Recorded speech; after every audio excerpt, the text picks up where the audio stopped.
Yeah, I think we're live. So we are chatting through. Well, I am. You're just stuck here, apparently. God, I write a lot. Network calculus. How we can write down in as few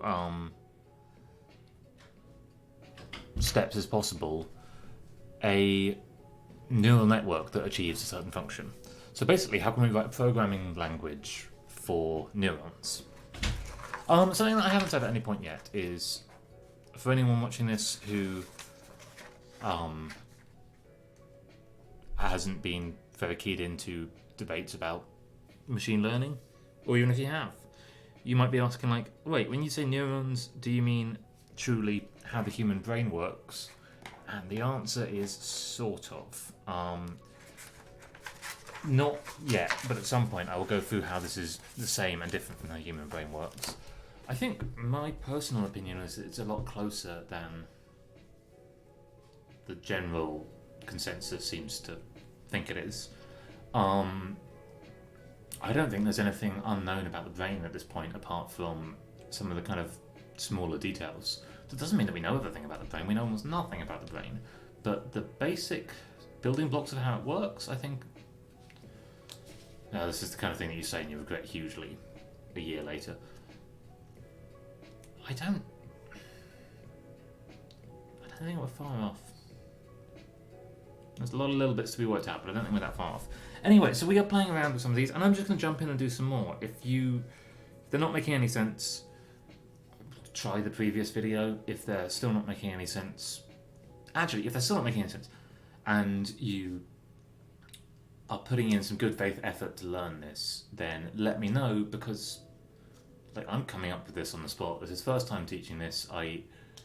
You could barely call this teaching. This is kind of just stream of consciousness lecturing. But I do want to find ways to better explain this, to explain this more easily. So if you can identify the places where you were just like, no, or the places where you're like, oh, this is really interesting, or the places where you're like, oh, this is boring as hell, yeah, let me know about all these, because it's really... Knowledge isn't born done. It needs years of recontextualizing and restructuring until it's short and satisfying and neat. And sometimes it never gets there. So, last time we talked about multiplications. Let me just write out a multiplication circuit again. In fact, no. Let's just write out the end result of it. If we have A and B, we can put those into a multiplication operator. That operator has 4, then 1 in its layers, and it's 2 layers deep. And we get, yeah.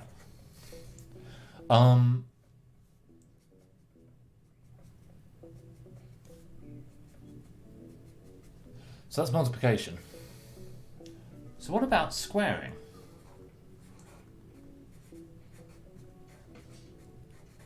I'm still quite early in working through these. I basically haven't felt like I had the time to do it for a while, because it's not my, it's not the job I'm getting my funding for. But I think it is worth working through some of these. Anyway, so squaring, obviously we can do this. So squaring could be 2 depth for 1 width network. That's what I'm writing up here: the depth, the number of layers, and the width of each individual layer.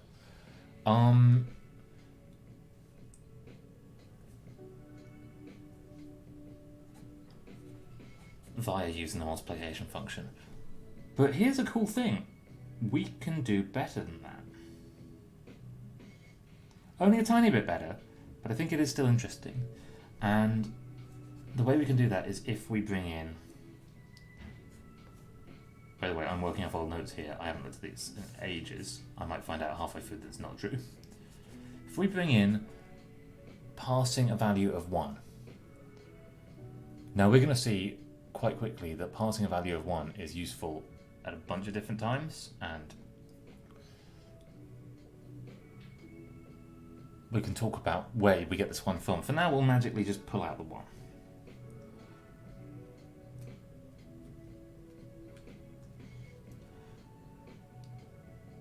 So, I'm just going to draw this out and I'm kind of work through how it's working. So, I'm going to pass this to a not alpha 2. I'm also just going to pass it through a identity matrix. And I'm going to pass the 1 through an identity matrix. Why am I doing this? Really, I'm just moving this to the next step, but this is often an important thing, because now at the next step we have an A, a 1, and this expression, which let's call it beta.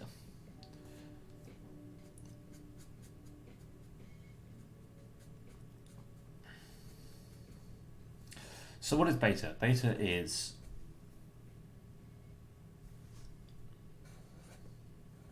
nope, that's not the language I'm using. Is gamma naught plus gamma 1a plus gamma 2 a squared over 2 plus a cubed, and we're actually going to do the same thing here. I should have left it in, that we're multiplying through by a small number. In some of the calculations I've been doing while I've been playing around with this, I found that sometimes writing that small number is a bit of a hassle. Sometimes it's not really necessary, but it probably is a good thing to keep track of.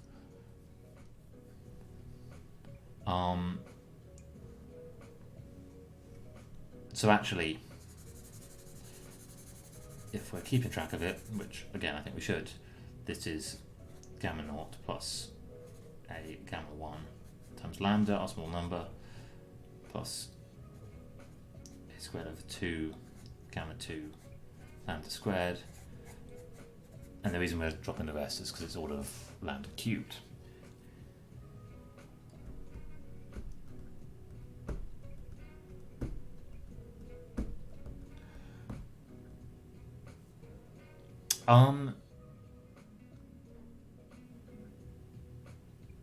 Now, just like before, we want to get rid of all these excess terms. We want just the a squared. So, if we take beta minus gamma naught minus a lambda gamma 1, we get a squared over 2 gamma 2 lambda squared. Which means that if we take 2 over gamma 2 lambda squared, beta minus gamma naught minus a lambda gamma 1, we get a squared, which is what we want. So how can we put these together? Well, we can, I'm going to call this kappa again. We can bring in kappa of beta, we can bring in lambda gamma 1 kappa of alpha minus that, and we can bring in minus gamma naught kappa of 1 and stick them all into an addition operator. And we get out, I could even have done the kappa in this end, it's not too important. We get out a squared. Now what's cool about this is that, oh sorry, this means that if we have a 1,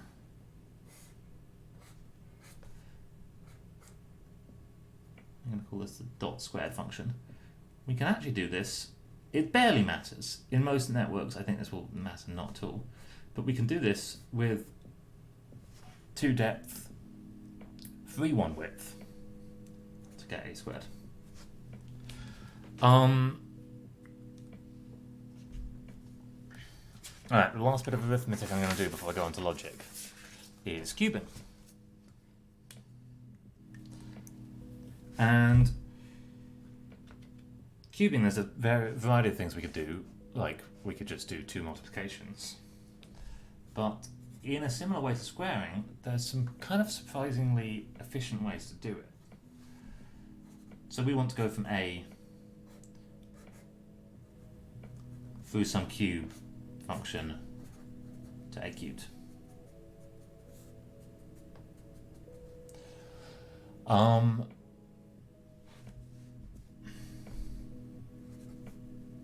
Again, I'm going to kind of write down the function. I think all of these that I found, I've just kind of played around with the numbers until I found it.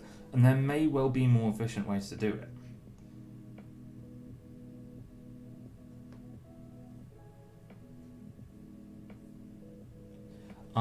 For this one,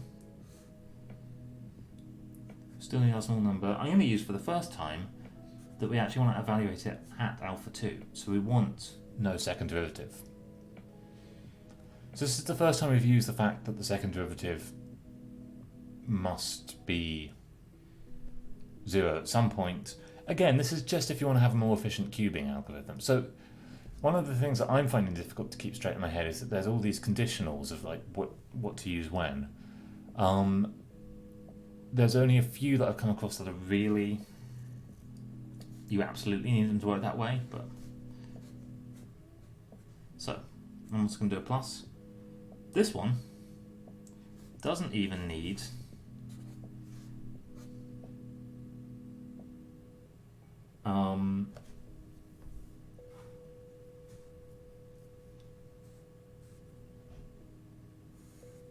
let's call this, I've already used beta, I'm going to use beta again.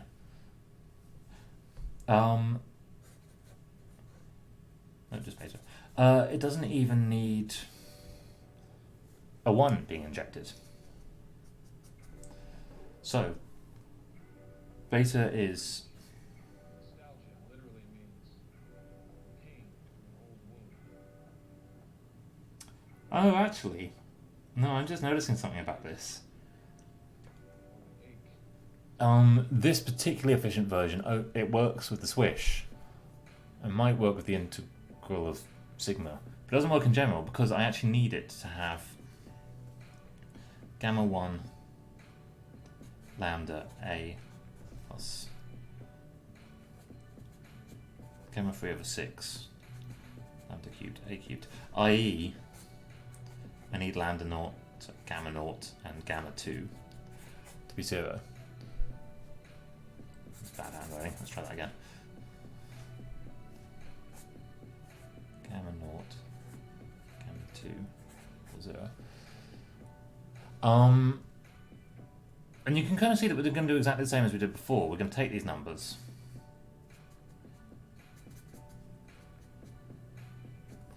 We're going to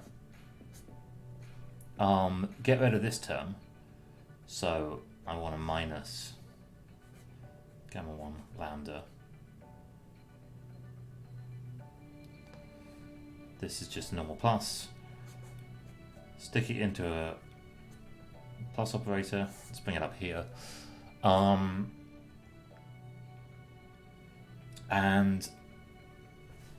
then I'm going to need to multiply by 6 over gamma 3 lambda cubed. But I will have, the only thing that will be left is a cubed. So this is quite a specific situation this works in, and again, I think that this is one of those places where a lot of complexity could be introduced, which doesn't tell us very much. But I do think it's really cool that if you examine this, this is a 2-1-2 network. So this is cubing, at least in this version, and then there might be more efficient ways to do any of these. If you find some, write it down on a piece of paper, send me a copy, let me know. I'd like to start making a dictionary of these, but I'm lazy. Equally, if you want to start making that dictionary, go for it. Cubing is more efficient than squaring, which is more efficient than multiplying, in these specific cases. I think there's a bit of a zoo to be played around with here, and for the moment I don't want to get too far into it. Like, what would happen if we were using values instead of swishes? If that made no sense to you, don't worry about it. Short answer is things would change.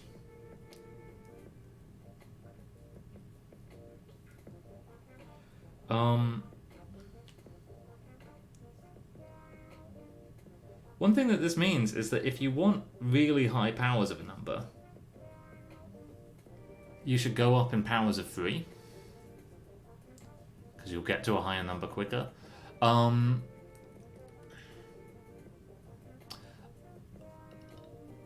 think that's like 4 turns now, but again, I'm on the fence about whether or not this specific neat case is actually a very worthwhile general result, because for one thing, we have to ask not only like, do we want to use the particular activation function that does it, but also how easy is it to actually train something to doing this? Like, it requires really specific values to get rid of the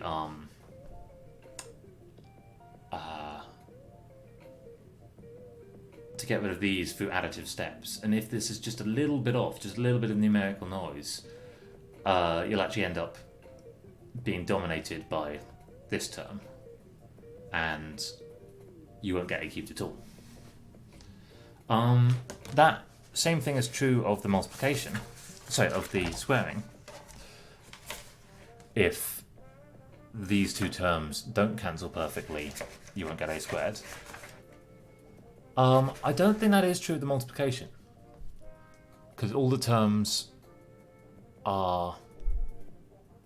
No, it is. No, it requires these values to be truly on the money close. That itself is not an inherent problem. What is an inherent problem is if whether or not training will necessarily bring it closer or further from that true value. Whether, no matter how close we get, it's uphill to the next thing.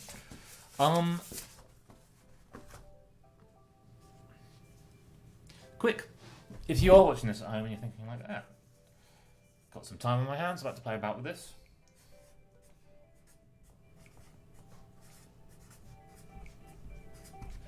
I have no idea how to do division in a good way. It might be popping into your head like, oh, you could do division as 1 over multiplication, but actually, one of the fascinating things about moving to different arithmetic systems is that some operations just do not translate. So doing 1 over multiplication only works if you can get 1 over out of the system easily, and I can't work out how to get 1 over. So maybe before division is, this might not be the technical term, inversion. How do I get from x to 1 over x? I played about with this a little bit. I think there might be some secret in Taylor expanding something like 1 over 1 plus x for very small x, but I didn't get there. Which raises 2 possibilities. The first, which is way more likely, is that I haven't found a cool method for division, but there is one. And the second, which is possible, is that division is a significantly harder task for a neural network than multiplication. Which, if that's true, I have no idea if this like little pet project of mine is useful to anyone, but if that's true, that I think is a thing worth asking. Like, before I move into logic, maybe I'll give an example of how you might use a neural network like this. You might put in the temperature, the surface gravity, and the total brightness of a star. And you put it into this wavy black box where who knows what's going on in there. And it spits you out an estimate for the mass.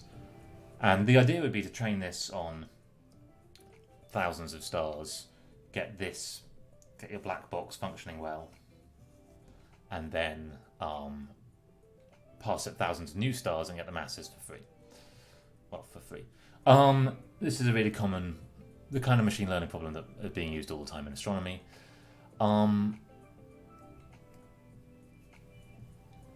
So, if we actually look at these physical parameters, the luminosity actually comes out, just from doing a bit of the physics, as proportional to r squared t to the 4. The radius at the start, not in our calculation. Surface gravity comes out as being proportional to m over r squared. So, actually, although r squared isn't in here, we could move it around to put it in terms of the surface gravity, that L is proportional to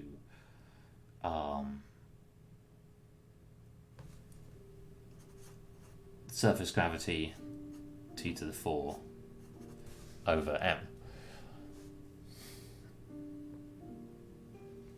But our network doesn't love doing these divisions. It's not very good at these divisions, especially because what we actually want to get out is that we kind of expect it will probably have more nuance than this, the eventual output of our network, but we'd expect to get out that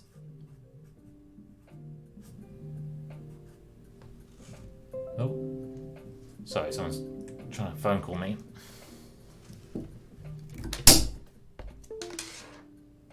Hello?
Sorry about that. Someone was just calling to cancel our dentist appointment.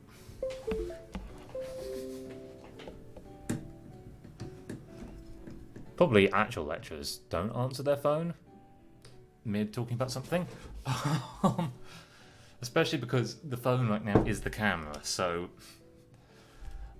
you lose it. So just to finish this point that I've probably completely garbled by doing this, trying to get your network to do this, which requires it doing a division, might be weirdly much harder than trying to get it to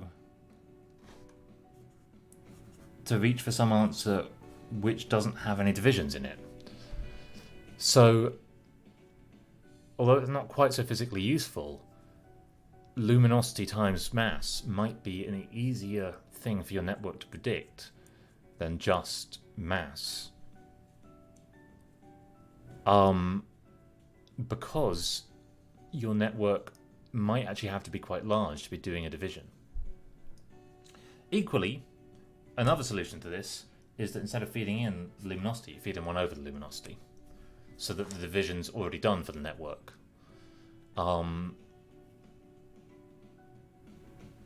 It's places like this that I am my most underqualified. Oops. Hello.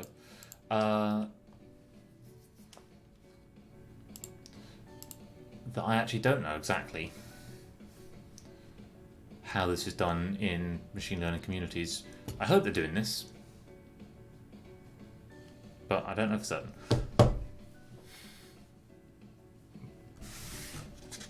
Right now, this is a whole other topic, but I've got stuck on my head a tweet I saw yesterday from someone saying, physicists, about coronavirus modelling. Physicists, stay in your lane. Basically meaning stop putting your nose where it doesn't belong in subjects like epidemiology. The reason they're saying that isn't because they're trying to gatekeep epidemiology, it's because physicists have a habit of turning up in a subject uninvited and trying to reinvent the wheel from scratch. It's very hard not to do this. That's a crap excuse, but it's really hard not to do this because physics teaches you a language of the most beautiful simplicity. Sometimes that language is just bad for what you're trying to do, but it teaches you a language of simplicity that then does enable relatively low functional work of going into a new subject. I think where it goes wrong, and I think what's going wrong now, is where physicists are kind of being like, yeah, I read about SIR models, and I think I know as much as someone who's been doing it all their life. That's unfortunately part of the culture of physics, which is both very much a I'm the great man of history, and also I'm terrified of being proved wrong. So one of the ways I can deal with that is actually just to make really bold claims such that being wrong is not embarrassing. Should say that I try my best to be wrong as much as I possibly can.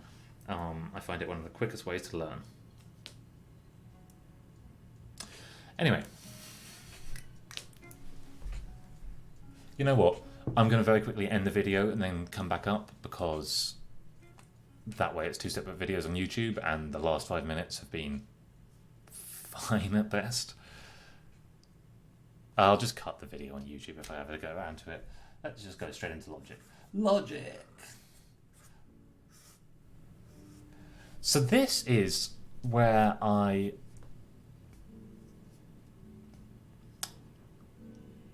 starting to get a little bit like not feeling like I'm quite using the right language, using the right tools. Let's switch up the pens a bit. So, for arithmetic,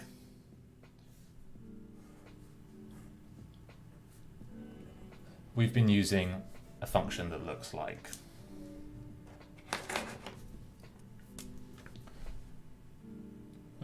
the particular one we've been using looks like this.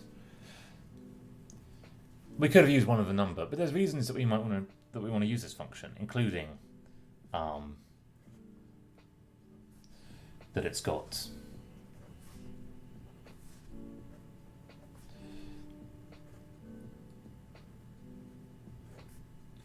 this is true at some point. This is true at some point.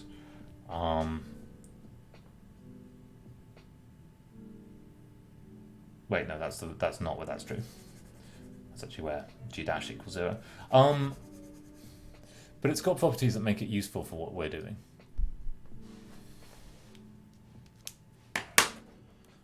But for logic, the useful function is a really different kind. Useful function, the most useful function I've found, looks like this. Where this goes off to infinity, this goes from 0 to 1. And that's it. So, I've chatted about it a few times, but this is a sigmoid function.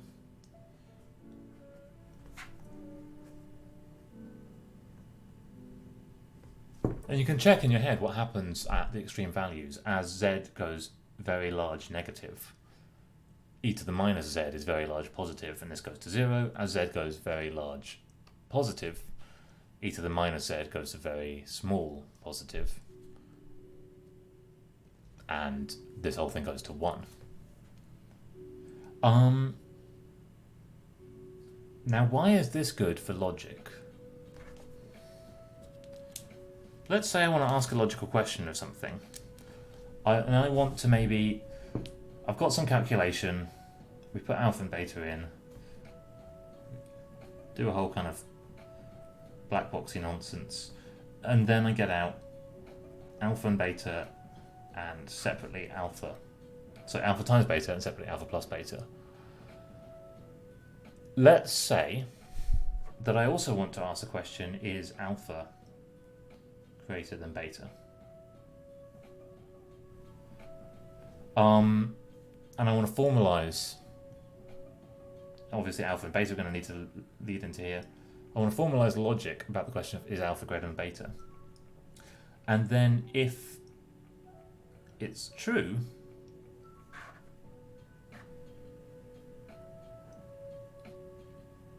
I want to use alpha plus beta. And if it's false,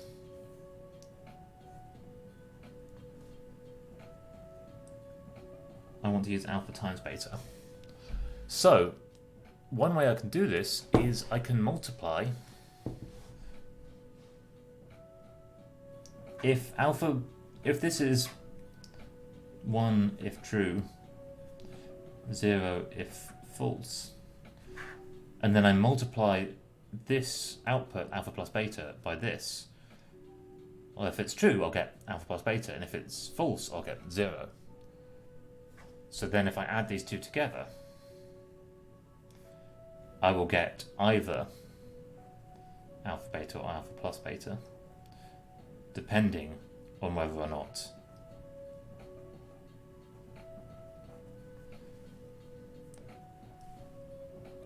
okay, so that's an example, I don't know when it would be relevant, of when we might use an if function.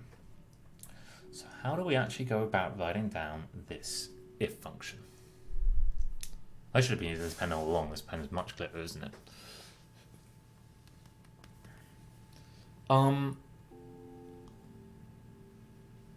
Let me know if it is or isn't, actually.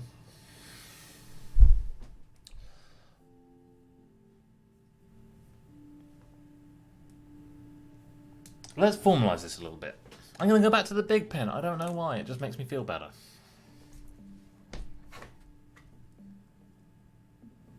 So one way of saying this is that I haven't used vectors very much. I could be using alpha, I'm using in other places. I could see this as a vector of inputs, and indeed that's how a lot of the talk about knowing that happens.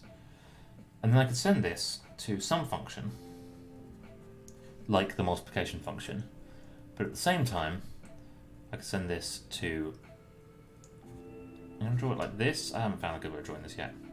To a conditional. Why have I got different shapes? Because I'm using a different kind of activation function here.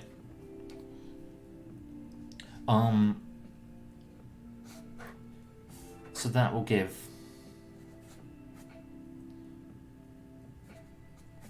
some function times this. This will give 1 if true, that's a tick, 0 if false. Then I multiply these together, which remains a 4-1-2 operation, and I get at the end g of alpha if the conditional is true, and I get 0 if the conditional is false. So now I can start asking logic questions, and for anyone who's looked at building programming languages from relative scratch, these are the bits we need. If we have these, then there's pretty much nothing we can't do. We need some kind of memory storage, but we've already shown that we can pass a variable through the layers just by a lot of the identity matrices. So we already have some form of memory storage. We're close to all the bits we need. Sorry, I keep on having a bouncing knee and setting the whole table bouncing. Maybe we need to get some kind of dampener on this. I don't know, maybe a bit of action is good for the visual experience.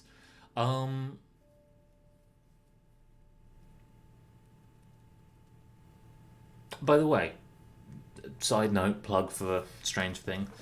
If anyone is watching this and they're like, cool, yeah, I'd like to learn about how programming languages are working, There's a bunch of resources, but I think a lovely one that I've used for teaching quite a bit is... Nope, not that. Is Human Resource Machine, which is a game by a studio whose work is wonderfully Dada, and you start building these jobs by placing tiles on the floor, and it's a very direct way. So you write a list of instructions, you then put those on the floor in different places. It's a really direct way of seeing the individual bits of programming. It uses a lot of jump statements, which if you talk to an experienced programmer will send a shiver down their spine, but that's honestly the only thing that's keeping it from being a really, well, a potentially functional programming language in its own right. So yeah, Human Resource Machine, go and have a go with it. I'm pretty sure you can get it on a phone for very cheap. Runs fine on a phone. In fact, it's quite a nice kind of phone game. Do 1 or 2 levels on a bus journey. And it's this sort of thing where I find games really exciting as a medium for teaching. This game was not built to be a game that teaches you programming. This game is built to be a game which is fun and charming, and it is fun and charming. They weren't blind to the fact that you'd learn programming playing it, but that wasn't their first priority. And in fact, if you wrote those 3 priorities on a board and you were like, oh, it doesn't actually teach you very good programming, they'd be like, oh, that's a shame. Fine, go. Game worlds which are designed to be interesting and engaging to be in are all over the place, because developers make things that are interesting and engaging to be in, and that's their job. And while you're in that world, if that world is closely linked to a concept you'd like to learn, you start to get a bit of a parasocial relationship with the concept. That's very much my particular usage of the word parasocial relationship. But you start to be playing about with this.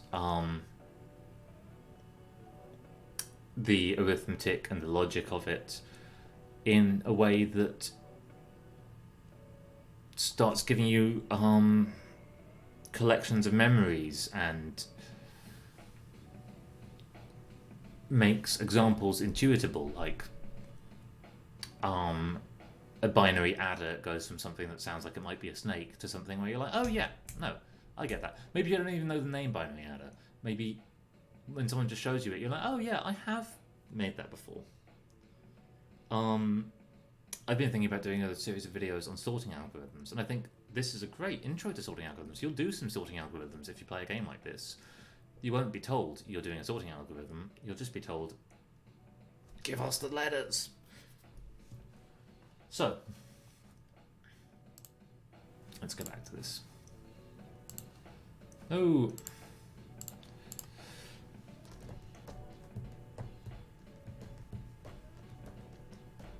So, making a logic function is actually the most simple function. An if function is, well, no. An if greater than function. If greater than x is really pretty simple. You have some number you put in, as always a,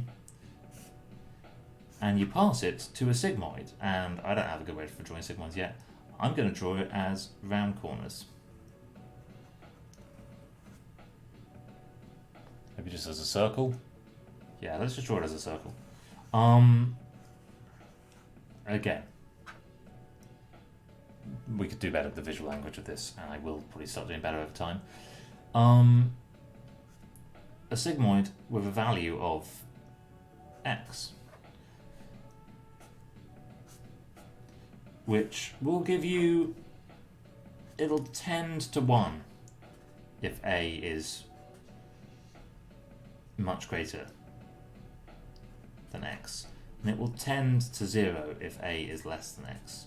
And actually, if we want this to be really exact, so a sigmoid looks like this, but this is, if we multiply all those numbers, then the sigmoid ends up looking like this. Same, they're still at 0 and 1, but it does its job quicker. And then if we divide through by a large number, it looks like this, slower curve. So actually we can multiply through by some number here.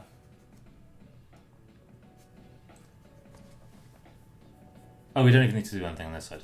That will just give us the... Oh, I regret this.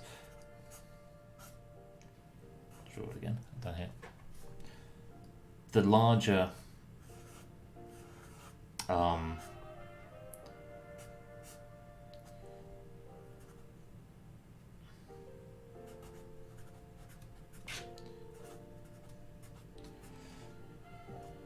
that's a 1. The larger the value of beta, the more strict the sigmoid is. You might wonder, why don't we just use a true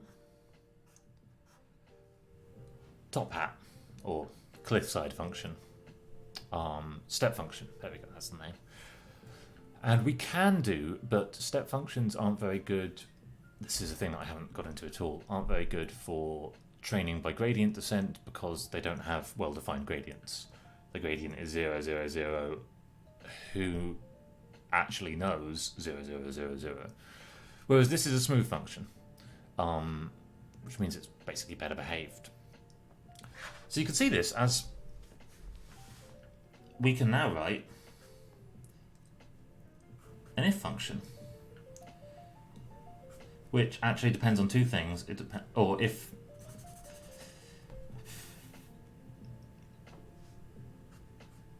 greater, let's call it ig, which depends on the number that you're trying to check if it's greater than, and the strictness.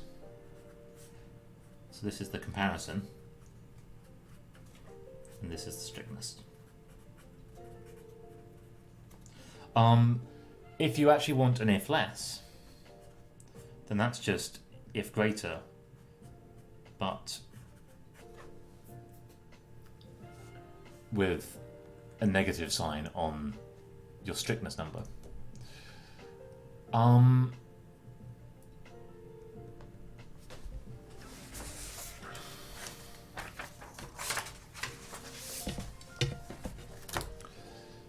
If you just want a truly logical if, you can just make your if whether or not it's greater or less than 0.5, because if you're actually passing almost always zeros and ones, that'll do the job.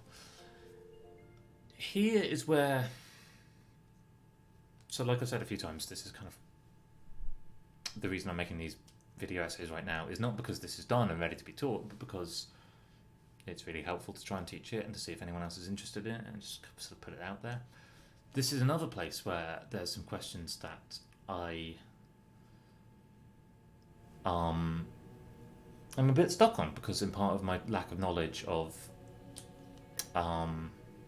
machine learning and what's going on in those communities. The machine learning community is, like most academic communities, not really one community. It's many people all over the world working in different places. But let's end with talking about this step, because this step is the one that actually leaves me kind of confused. This seems like a really reasonable thing to want to do with your neural network. But to do it, the reason we've got these different, this is top right, this is bottom left, you need in one layer both a set of arithmetic operators, so ReLUs or swishes, things that have the properties that we've already used and needed for arithmetic, but you also need some conditional operators, so probably sigmoids, So that would suggest that if you want to write medium to high complexity functions in neurons efficiently, you probably need some of both kinds in each layer. Now you probably have to do less logical checks than you do arithmetic. So it probably makes sense to have, like, really rough guess, 2/3 of your neurons being arithmetic ones and a third being logical ones. Doing that, even, it doesn't completely get rid of the vanishing gradient problem, but it helps it a lot, because then you also have a constant stream of large gradients coming through the arithmetic functions. I don't know if this is done, and if it's not done, well, for one thing, I'm kind of excited, because I think that that will actually reduce the size and complexity and training time of networks if it becomes a normally done thing. And it, like, if you do it and actually you didn't need your arithmetic functions or you didn't need your conditional functions, you've only decreased your performance by a factor of 3-ish in this example. Because you can always cut nodes out. You can always just be sending 0 weight to all nodes. Equally, you can always add nodes in, where actually you just have 3 nodes basically acting as one node.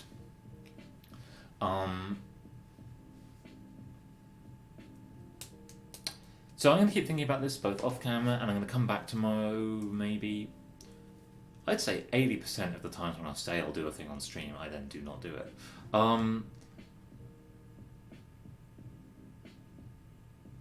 I'm going to come back and keep thinking about it, and I think we have all the tools here to start building more complex functions. The only thing that's holding me back from really diving into it is if there is a good reason why we don't mix activation functions in a single layer.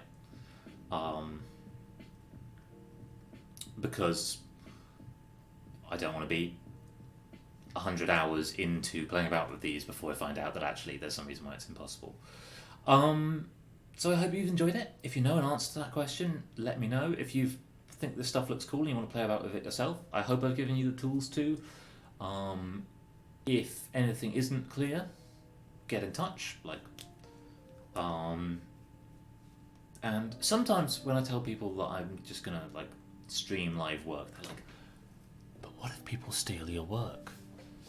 To which my answer is normally I've got way too much. I just got a lot to get rid of in here, so they can have it. But if you have played about with this, if you've seen this and you've played about with it and you like the look of it and you'd like to work on it and you'd like it to be your project, polite request not to steal my work, but also just to let you know, just tell me that you'd like to work on it and you'd like to go off in a direction, and I'll be delighted to help you out. It would feel crappy to have my ideas being given away by someone else without my attachment to them, but as long as I'm still attached to it, I'm probably happy. Anyway, we can argue about who gets to be an author on the paper later. See you around. Hope you're doing well. Stay sane.